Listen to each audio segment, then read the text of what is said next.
नमस्कार, मैं हूं सोनू और आप देख रहे हैं मीडिया दर्शन अखबार का यूट्यूब चैनल। बिहार में बीजेपी के ओर से सीएम फेस होंगे सम्राट चौधरी और पार्टी के अंदर मची हुई है खलबली। इस खबर में हम आपको विस्तार से बताएंगे। लोकसभा चुनाव को लेकर सभी पार्टियां तैयारियों में जुटी हुई है। हर कोई अपने हिसाब से अपनी गोटी सेट करने में लगा हुआ है। कोई धर्म की आड़ में अपनी राजनीतिक रोटियां सेक रहा है तो कोई जातिगत वोट बैंक को साधने में जुटा है। इसी बीच गिरिराज सिंह के एक बयान से बिहार की सियासी गलियारों में फिर से खलबली मच गई है। या ये फिर कह सकते हैं कि सिर्फ सियासी गलियारों में ही नहीं बल्कि बीजेपी के अंदर खानों में भी खलबली मची हुई है। दरअसल पिछले दिनों एक कार्यक्रम में खुले मन से केंद्रीय मंत्री गिरिराज सिंह ने लोगों से पूछा कि आपका सीएम कैसा हो।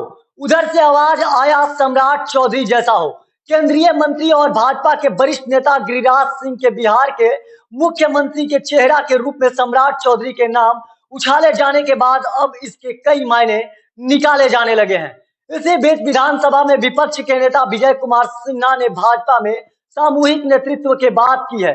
दरअसल भाजपा प्रदेश अध्यक्ष बनाए गए सम्राट चौधरी के लिए मंगलवार को बेगूसराय में अभिनंदन कार्यक्रम का आयोजन किया गया था, जिसमें गिरिराज सिंह भी मौजूद थे। उसी दौरान गिरिराज सिंह ने लोगों से सम्राट चौधरी के मुख्यमंत्री चेहरा होने को लेकर नारे लगवाए। गिरिराज सिंह ने पूछा कि बिहार का सीएम कौन। कार्यक्रम में मौजूद लोगों ने जवाब दिया सम्राट चौधरी। सम्राट चौधरी सिंह ने कहा कि बिहार में भी योगी जैसा सीएम चाहिए। बिहार विधानसभा में अभी 2 वर्ष की देरी है।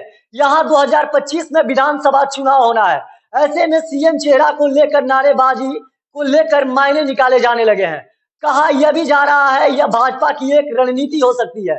इस बयान को जातीय नजरिए से देखें तो ओबीसी वोट बैंक में यादवों के बाद सबसे ज्यादा संख्या बल कुर्मी कोयरी का है। बीजेपी इस नारे के बहाने लोकसभा में कुशवाहा वोट बैंक को साधने के लिए ऐसा कर रही है।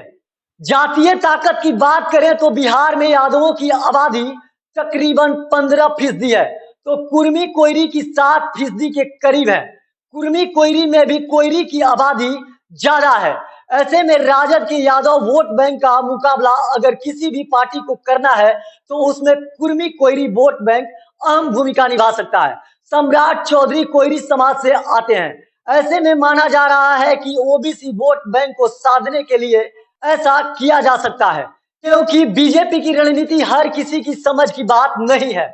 इधर विधानसभा में विपक्ष के नेता विजय सिन्हा से जब इस संबंध में पूछा गया तो उन्होंने कहा कि भारतीय जनता पार्टी सामूहिक नेतृत्व से चलती है और यहाँ पर मोदी और योगी जैसा लोग बड़े ही तप तपस्या से निकलते हैं। उन्होंने कहा कि लोग उन्हें स्वीकार भी करते हैं। भाजपा के किसी भी कार्यकर्ता का सपना साकार हो सकता है। यहाँ बूथ स्तर का कार्यकर्ता भी राष्ट्रपति, प्रधानमंत्री और मुख्यमंत्री बनता है। यहाँ कोई विवाद नहीं है। उन्होंने कहा कि सामूहिक नेतृत्व जिसे मुख्यमंत्री तय कर देगा उसका हम सभी लोग स्वागत करेंगे।